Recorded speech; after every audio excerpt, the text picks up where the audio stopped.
ഇനി ചിങ്ങക്കൂറ്. ചിങ്ങക്കൂറുകാരെ സംബന്ധിച്ച് ഇതിൽ അഷ്ടമത്തിലേക്കാണ് ഈ ശനീശ്വരൻ വന്നിരിക്കുന്നത്.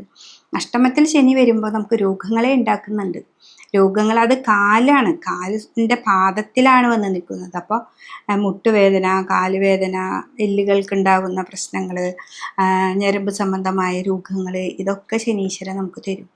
അപ്പോൾ എന്നാലും അവിടെ വ്യാഴമുള്ളത് കൊണ്ട്, വ്യാഴത്തിൻ്റെ ക്ഷേത്രമായതുകൊണ്ട് ദൈവത്തിൻ്റെ അനുഗ്രഹത്താൽ നമുക്കതിനൊക്കെ കുറവ് കാണിക്കും.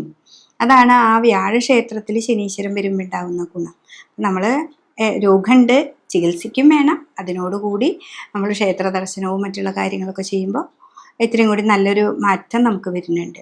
പിന്നെ അഷ്ടമത്തിലാണ് എന്ന് വിചാരിച്ചിട്ട് നമ്മുടെ കർമ്മത്തിലൊന്നും നമുക്ക് അധികം ദോഷമൊന്നും വരുന്നില്ല. കർമ്മം നന്നായി നമുക്ക് കർമ്മത്തിലേക്ക് പോകാൻ പറ്റാത്തതിൻ്റെ ഒരു ബുദ്ധിമുട്ടാണ് ഇവിടെ കാണിക്കുന്നത്.